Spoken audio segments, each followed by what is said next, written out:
So, what's this news you wanted to tell us? Oh, it's actually not that important. Oh. You know what? Forget it. It's really not a big deal. What's not a big deal? Okay, I'll tell you, but I just don't want to get into a whole long conversation. I just want to tell you the news and move on to another topic. Shoshana and I are breaking up. See, this is exactly what I mean. Can we just forget I said anything? What did you do? Look, it's mutual. We're both okay with it. You've been dating for over a year. I gave her my recipe for my chicken soup. Micha, forget about your chicken soup. Can't you see our son is having a crisis? Hanan, what did you do? I didn't do anything. If you want to know, we're just not feeling it anymore. But she's such a nice girl. I told you, Micha, he's going to end up like Ruti's son, 50 and single. I knew I shouldn't have told you in the car. Look, it's fine. I'm fine. Shoshana's fine. Your matzo ball soup is fine. Chicken soup. Whatever. The point is, there are other fish in the sea. Fish love. Excuse me? I agree. Fish love. What's fish love? You don't know the story. It's a famous story. The rabbi from Kotsk was walking down the street. He saw a man eating a fish and enjoying the fish very much. So the rabbi says, "Wow, you sure are enjoying that fish?" And the man says, "Yes, I love fish." So the rabbi says, "Really? You love fish? You hooked the fish out of the water, you got it its insides out, you fried it, and now you're eating it. You don't love fish. You love yourself." So what are you saying? Now I can't eat fish anymore? Of course you can. There's nothing wrong with enjoying a fish. But don't kid yourself that you love the fish. First of all, it's just a figure of speech. And how does this have anything to do with Shoshana? You loved Shoshana. As long as you were, how did he say it? Feeling it. Feeling it. As long as she was providing you what you needed, you loved her. But that's not love. It's fish love. Look, it's complicated. I'm looking for something else. My life is going in a different direction. It's nobody's fault. I just always had a certain picture in my mind of what I want out of my life and what I want in a relationship. And honestly, what I think I really need is to find myself. You know, I need to spend a little time focusing on me right now. Did you count? 12 times? 12 times what? In one sentence, you refer to yourself 12 times. I think it's a record. It's no surprise. Everything these days is I. I like, I don't like, I this, I that. iPhone, iPod, iPad. That's a good one, Irit. Okay, maybe you've got a point, but honestly, I have to love myself before I can really love someone else. Here he goes again. iPhone, iPod, iPad. Do you know, Hanan? The word for love in Hebrew is ahava. At the center of that word is hav, which means to give. There's no mention of I, me, my. To love is to give.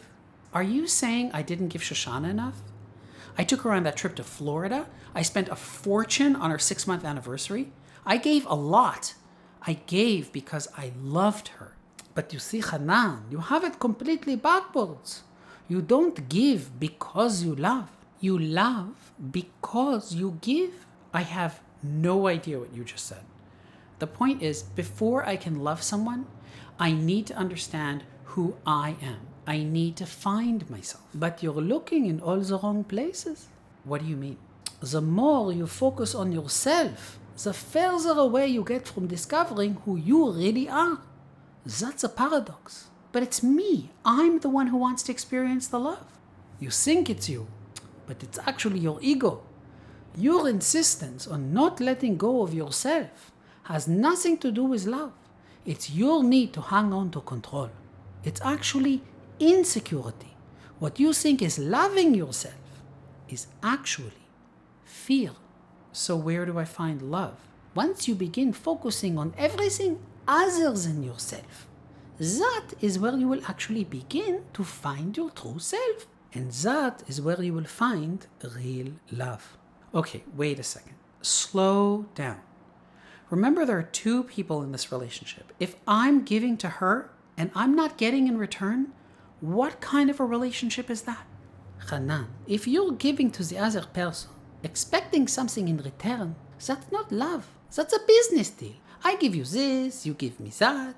But where does that leave me? What am I getting out of giving? iPhone, iPod, iPad. I'm going to make a bumper sticker. But I'm in the relationship. Apparently not anymore. That's besides the point. Listen, Hanan, if you make it about you, it's fish love. You have to take yourself out of it. It's not about you. If you truly give, not in order to receive, not in exchange or with expectations or because you're worried you're going to be punished, if you simply give in order to give, because you truly want to give, something inside of you wants to give, then the giving itself is your reward. That's the difference between fish love and real love. And what then? That's it. Love is not a means to an end, Hanan. It's the end itself. It's very complicated. It's actually very simple. It feels complicated because taking your ego out of it is new, which makes it hard to see. But it's the most basic thing. So you told me the story about fish love. If it's so simple, give me an example of real love. Let me tell you another story. There once was a very old man who was planting a fruit tree. So a boy comes to him and asks, "How long will it take to grow fruit?" And the old man says, 70 years. So the boy says, "What? By the time the tree grows fruit, you will be dead." And the old man answers, "When I came into this world, there were fruit trees, and I ate the fruit. And when I'm dead, there will be fruit trees, and people will eat the fruit." This is what it means to love.